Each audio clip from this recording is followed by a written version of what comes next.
अब जब तक SIR नहीं होगी तब तक मतदाता सूची नहीं बनेगी, और मतदाता सूची नहीं बनेगी तब तक चुनाव नहीं होंगे। हम तो 4 दिन में आरक्षण के लॉटरी निकालकर राज्य निर्वाचन आयोग को एक राज्य एक चुनाव। नगरीय विकास, आवासन एवं स्वायत्त शासन विभाग मंत्री जाबर सिंह खर्रा ने कहा कि नगर निकाय चुनाव फरवरी से अप्रैल के बीच होंगे। मंत्री गुरुवार रात सुजानगढ़ में छापर रोड स्थित हुए कार्यक्रम में पत्रकारों से बातचीत में बोल रहे थे।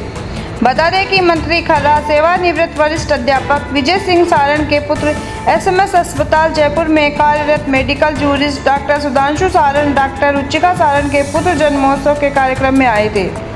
इस दौरान जिले सहित अनेक जिलों के कई विधायक व जनप्रतिनिधि सहित प्रदेश भर के कई न्यायाधीश व डॉक्टर्स कार्यक्रम में आए थे। मंत्री खर्रा ने नगर निकायों के चुनाव को लेकर कहा कि अब तक ये चुनाव राज्य पिछड़ा वर्ग आयोग की ओर से निकायवार पिछड़ा वर्ग के आंकड़े एकत्रित करने और राज्य निर्वाचन आयोग द्वारा मतदाता सूची तैयार करने पर था। अब SIR करवाने की घोषणा हो चुकी है। ऐसे में जब तक SIR का काम नहीं होगा तब तक मतदाता सूची नहीं बनेगी। अगर SIR का काम दिसंबर के अंत या जनवरी के 20 तक पूरा हो जाएगा तो फरवरी व मार्च के बीच में चुनाव की संभावना बन सकती है। अगर संभावना नहीं बनती है तो मार्च अप्रैल के पहले पखवाड़े तक बोर्ड परीक्षा शुरू हो जाएगी। इन हालातों में राज्य निर्वाचन आयोग को चुनाव के लिए मैन पावर नहीं मिल पाएगा।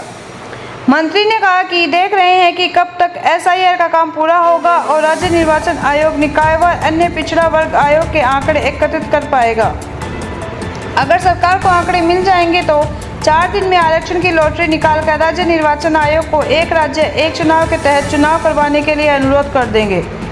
इस दौरान डॉक्टर सुधांशु सारण के नेतृत्व में मंत्री खर्रा सहित रतनगढ़ विधायक पुष्पाराम गोदारा, पूर्व विधायक अभिनेश महर्षि, पीलीबंगा विधायक विनोद बोटवाल, चूरू विधायक हरलाल सारण, सादुलपुर विधायक कृष्णा पूनिया, सुजानगढ़ विधायक मनोज मेघवाल, संत ओमदास महाराज, विधानसभा पंचायत समिति प्रधान संतोष मेघवाल, सभापति नीलोफर गौरी, अरिस्ता अध्यक्ष डॉक्टर अजय चौधरी व सुभाष बेदी सहित अनेक जनों का सम्मान किया गया। जिले के निकायों में आयुक्तों के खाली पड़े पदों के सवाल पर मंत्री खर्रा ने कहा कि अभी तक सरकार के पास अधिकारियों की कमी थी। राजस्व लोक सेवा आयोग से अधिशासी अधिकारी चतुर्थ व राजस्व अधिकारी द्वितीय प्रतियोगी परीक्षा और साक्षात्कार के बाद सूची प्राप्त हो गई। सरकार ने पहली बार ये प्रयास किया है कि अधिकारियों को निकायों में पद स्थापित करने से पहले प्रशिक्षित किया जाए। ये काम भी पूरा हो चुका है। 1 सप्ताह में सभी जगह खाली पड़े पदों पर उन्हें पद स्थापित कर दिया जाएगा। सुजानगढ़ में हुई अतिवृष्टि को लेकर कहा कि प्राकृतिक आपदा से नुकसान हुआ। FCI के गोदाम में रखा हजारों क्विंटल अनाज खराब हो चुका है। मानता हूँ कि इससे परेशानी हुई। भविष्य में सुजानगढ़ में इस तरह की लोगों को तकलीफ नहीं उठानी पड़े, इसको लेकर सरकार विस्तृत योजना बना रही है। तो हम इनको पुत्र जन्म पर बधाई देने और इनके सपुत्र को आशीर्वाद देने और सुस्वादु भोजन करने के लिए यहाँ उपस्थित हूँ। देखिए, पहले राजस्थान सरकार की तरफ से तो सारी कार्रवाइयाँ पूर्ण हो चुकी हैं। नगर निकायों के सीमा का विस्तार हो चुका, वार्डों का पुनर्सीमांकन और पूर्ण गठन हो चुका, अधिसूचनाएं जारी हो चुकी। अब तक तो ये चुनाव राज्य पिछड़ा वर्ग आयोग द्वारा निकायवार पिछड़ा वर्ग के आंकड़े एकत्रित करने पे और राज्य निर्वाचन आयोग द्वारा मतदाता सूची तैयार करने पर निर्भर था। लेकिन अभी परसों भारत के निर्वाचन आयोग ने देश के बहुत से राज्यों के साथ साथ राजस्थान में भी SIR करवाने की घोषणा कर दी है। अब जब तक SIR नहीं होगी तब तक मतदाता सूची नहीं बनेगी, और मतदाता सूची नहीं बनेगी तब तक चुनाव नहीं होंगे। अगर SIR दिसंबर के अंत तक या जनवरी के मध्य तक SIR का काम पूर्ण हो जाएगा, तब तो फरवरी के मध्य में चुनाव की संभावनाएं बन सकती हैं। वरना फिर मध्य मार्च, फरवरी से लेकर मार्च और अप्रैल के पहले पखवाड़े तक विभिन्न माध्यमिक शिक्षा बोर्ड और दूसरे विद्यार्थियों की परीक्षाएं प्रारंभ हो जाएंगी। तो राज्य निर्वाचन आयोग को चुनाव आयोग के लिए मैन पावर नहीं मिल पाएगा। ऐसी स्थिति में अब कब तक SIR का काम पूर्ण होगा, कब तक राज्य निर्वाचन आयोग निकायवार अन्य पिछड़ा वर्ग के आंकड़े एकत्रित कर पाएगा। ये सारा होगा तो जैसे ही राज्य पिछड़ा वर्ग आयोग अपने आंकड़े हमें दे देगा, हम तो 4 दिन में आरक्षण के लोटे निकालकर राज्य निर्वाचन आयोग को एक राज्य एक चुनाव के तहत किसी भी समुचित सर जिले में 3 नगर निकाय के लिए अनुरोध कर देंगे। सर जिले में 3 नगर निकाय है, 3 नगर निकाय में एक आयुक्त के पास चार्ज है और पिछले लंबे समय से ये स्थितियां बनी हुई है। देखिए, अब तक हमारे पास अधिकारियों की कमी थी।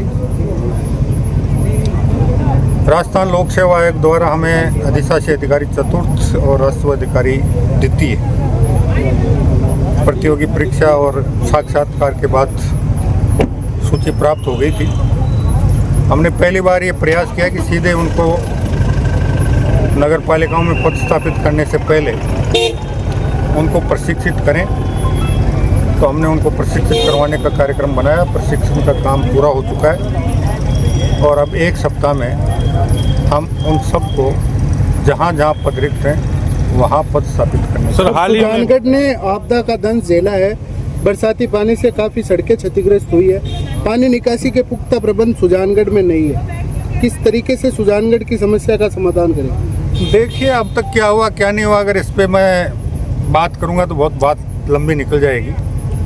राज्य सरकार का प्रयास है कि अभी जो प्राकृतिक आपदा की वजह से जल प्लावन हुआ और जल प्लावन होने की वजह से भारतीय खाद्य निगम के गोदामों तक पानी भरकर जो हमारा हज़ारों क्विंटल अनाज भी खराब हो गया और यहाँ के लोगों को उससे काफ़ी तकलीफ़ें भी उठानी पड़ी।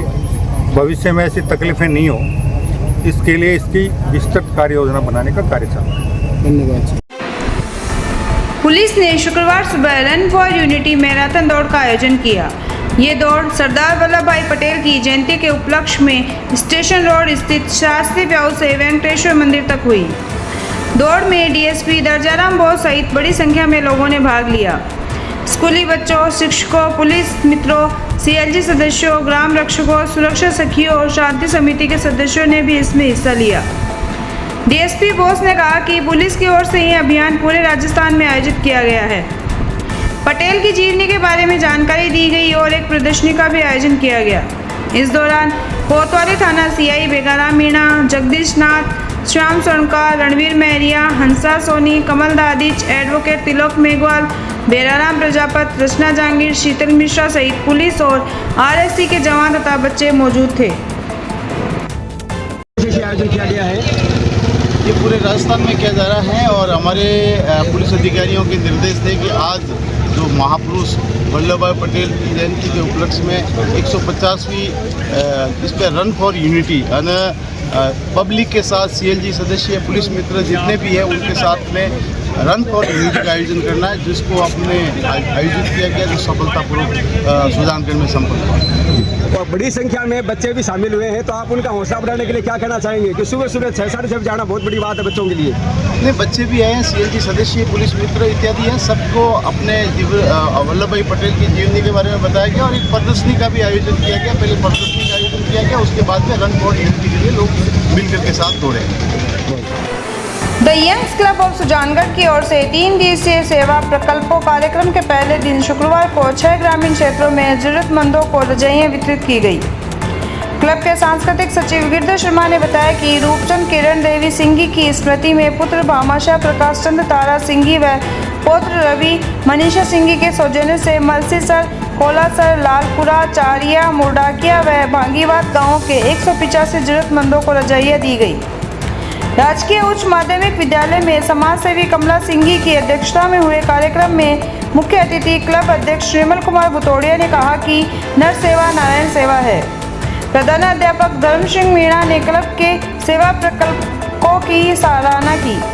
विशिष्ट अतिथि क्लब प्रतिनिधि महावीर मिरनका, गोपाल चोटिया, हाजी मोहम्मद, गिरधर शर्मा, अंकित चोटिया, योगेंद्र भोजक व कार्यक्रम संयोजक शिक्षक रघुनाथ सेवदा मंचस्थ थे।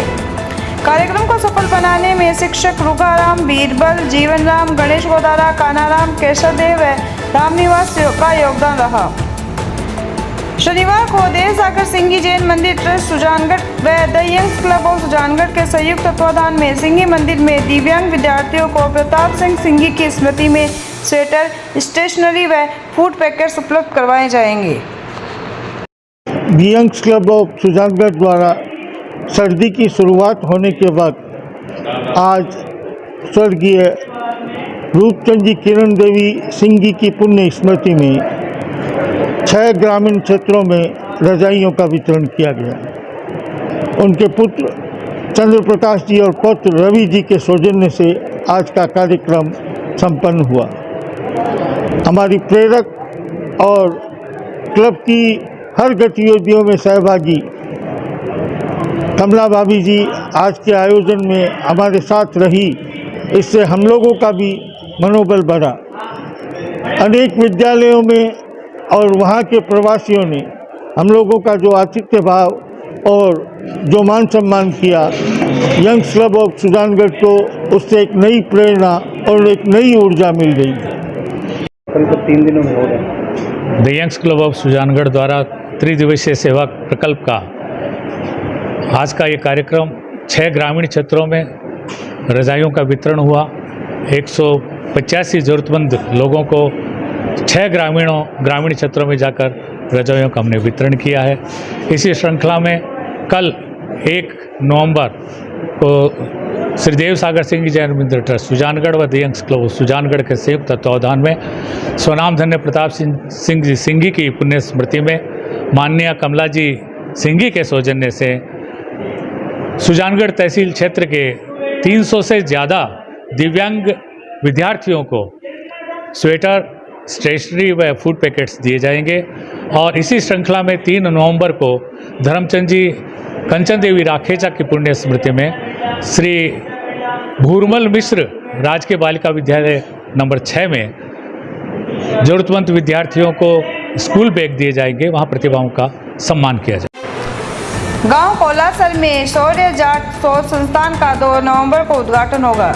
इसी को लेकर शुक्रवार को राष्ट्रीय जाट महासभा कार्यालय में संस्थान के पोस्टर का विमोचन हुआ। राष्ट्रीय जाट महासभा के प्रदेशाध्यक्ष धर्मेंद्र कीलक व भारतीय किसान यूनियन सरपंच संघ के प्रदेशाध्यक्ष तुलसाराम कुकड़ा ने विमोचन किया। संस्थान के संस्थापक सुबेदार राम निवास जाट ने बताया कि संस्थान में जाटों के इतिहास सहित अनेक जानकारियों का संग्रहालय होगा, जहां लोग सभी जानकारी हासिल कर सकेंगे। साथ ही पीएचडी करने वालों व आने वाली पीढ़ी के लिए यह शोध संस्थान मील का पत्थर साबित होगी। विमोचन कार्यक्रम में अशोक कीलक, बुराराम गुलेरिया, सावरमल तेतरवाल, भवानी सिंह व सुरेंद्र सहित अन्य लोग मौजूद रहे। आज राष्ट्रीय जाट महासभा प्रदेश कार्यालय में शौर्य जाट शोध संस्थान के पोस्टर का विमोचन किया गया। 2 नवंबर 2025 को प्रातः 11:15 बजे कोलासर में संस्था का उद्घाटन किया जाएगा। और इस संस्था का मुख्य उद्देश्य यह है कि जाट समाज के ऊपर, जाट महापुरुषों के ऊपर कम से कम 150 पुस्तकें इस तरह रखी गई है। एक तरह का संग्रहालय बनाया गया है। जो बच्चे जाट शोध संस्थान पे पीएचडी करना चाहते हैं उनके लिए ये बहुत सुनहरा अवसर है। और हमारे चूरू जिले की यह पहली संस्था होगी जिसमें जाट इतिहास के बारे में हर प्रकार की पुस्तक मिलेगी और वो निःशुल्क मिलेगी। और जो भी इस संस्था के बारे में जानकारी चाहे वो आराम से जानकारी मिल जाएगी। कांग्रेस कार्यालय में शुक्रवार को पूर्व प्रधानमंत्री इंदिरा गांधी की पुण्यतिथि मनाई गई। विधायक मनोज मेघवाल के नेतृत्व व नगर कांग्रेस अध्यक्ष राम अवतार शर्मा की अध्यक्षता में वक्ताओं ने उनके जीवन पर प्रकाश डाला। इस दौरान सरदार वल्लभ भाई पटेल की जयंती भी मनाई गई। इस दौरान मोहम्मद इद्रिस गौरी, विद्याधर बेनीवाल, बजरंग सेन, उप सभापति अमित मारोटिया, फारूक भुट्टा, मदन सोनी, रेखाराम, ओमकार, राजकुमार इंदौरिया, सलीम, पुसाराम मेघवाल व पप्पू बेदी आदि उपस्थित थे। भारत की पूर्व प्रधानमंत्री स्वर्गीय इंदिरा गांधी जी की पुण्यतिथि पर और पूर्व गृह मंत्री लौह पुरुष सरदार वल्लभ भाई पटेल जी की जयंती पर मैं उन्हें श्रद्धासुमन अर्पित करता हूँ। दोनों ने स्वतंत्रता आंदोलन से लेकर देश के नवनिर्माण तक अथक प्रयास किया। उनका योगदान कभी भुलाया नहीं जा सकता। जिस तरह से वल्लभ भाई पटेल ने अपने छोटे से कार्यकाल में आज़ादी के बाद रियासत का एकीकरण करके इस देश को जो एक बृहत भारतवर्ष का निर्माण की नींव रखी, और उसी तरह से इंदिरा जी ने इस देश को आगे बढ़ाने के लिए जिस तरह से उन्होंने चाहे उस समय बैंकों का एकीकरण करने की बात हो, चाहे प्रियोजकता करने की बात हो, चाहे पाकिस्तान को मुंह तोड़ जवाब देके उसके 2 टुकड़े कर बांग्लादेश की स्थापना करने की बात हो, चाहे 20 सूत्रीय कार्यक्रम की बात हो, बहुत से अनेकों काम अपने इस कार्यकाल में किए जिससे आज इस स्थिति पर भारत ऊंचाइयों पर पहुंचा है। मैं आज के दिन उन दोनों महान विभूतियों को याद करते हुए उनको श्रद्धा सुमन अर्पित करता हूँ। धन्यवाद।